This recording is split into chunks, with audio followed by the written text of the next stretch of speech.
When you demolish the interior of a 1970s office building, you never know what you're gonna find inside the walls. But finding this changed how I see the entire project.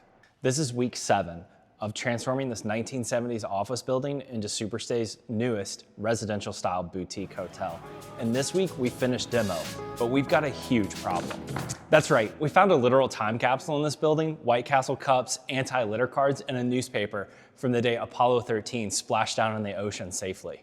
We're 7 weeks into converting this 1970s office building in downtown Louisville.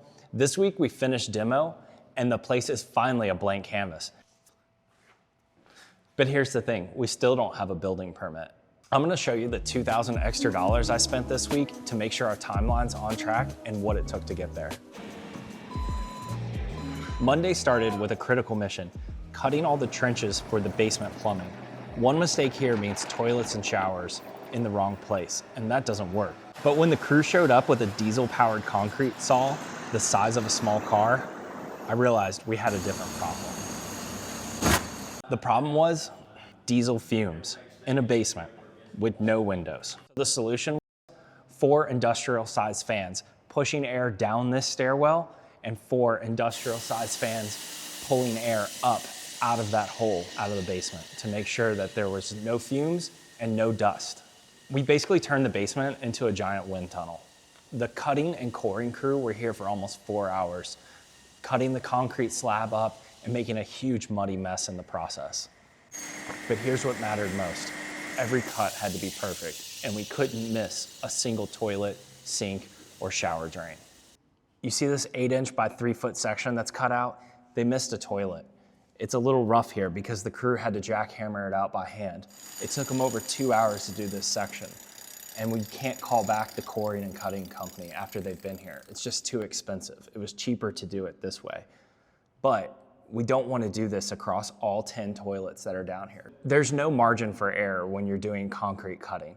You've got to get it right, especially when the slab is over a foot thick in some sections. Here's a lesson I've learned the hard way this week. Sometimes your vendors are too small for your timeline and the size of your project. Our flooring guy is committed to this job. He's doing great work and at an amazing price. The problem is he's a one-man operation doing this as a night shift gig. But watching him work alone on the first floor, I did the math. And at his pace, it was gonna be 3 more weeks until he could finish the second floor. And that would jam up our entire timeline for the project. So I made the call to Brenda, who works on my cleaning team at Superstays. She'd mentioned to me before that her entire family works in construction. And this week she mentioned to me that they're a little bit slow and they were looking for work. I had just the job for them. It was a win-win. It would help James, it would help me, and it would help them. I brought her and her family on site and showed them the equipment they would be using and the space that they would be stripping the glue off the floors. Watch the difference. What would have happened in 3 weeks took 3 days to complete. Speeding this part of the project up was critical. We don't want to push the project back any more than we need to at any given time. Keep the project rolling, keep the momentum going, don't stop. But here's what stopped everybody in their tracks on Wednesday, a White Castle's coffee cup from 1970. And the accompanying 1970s anti-litter campaign flyer. And this, April 17th, 1970, the astronauts are home safe.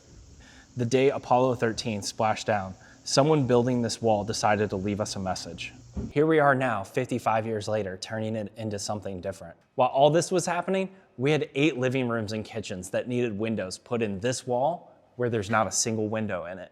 The wall is concrete on the inside and brick on the outside. It's probably over 15 inches thick, and most masonry saws are only 4.5.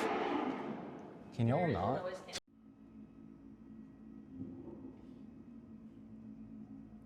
Oh my God. What the? Where's he going? Oh, stand by.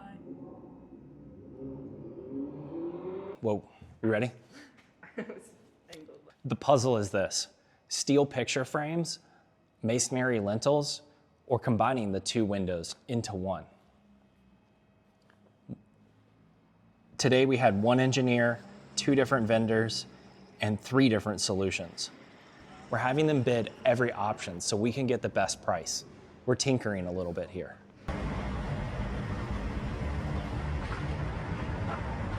What did I learn this week? Your timeline is only as fast as your slowest vendor.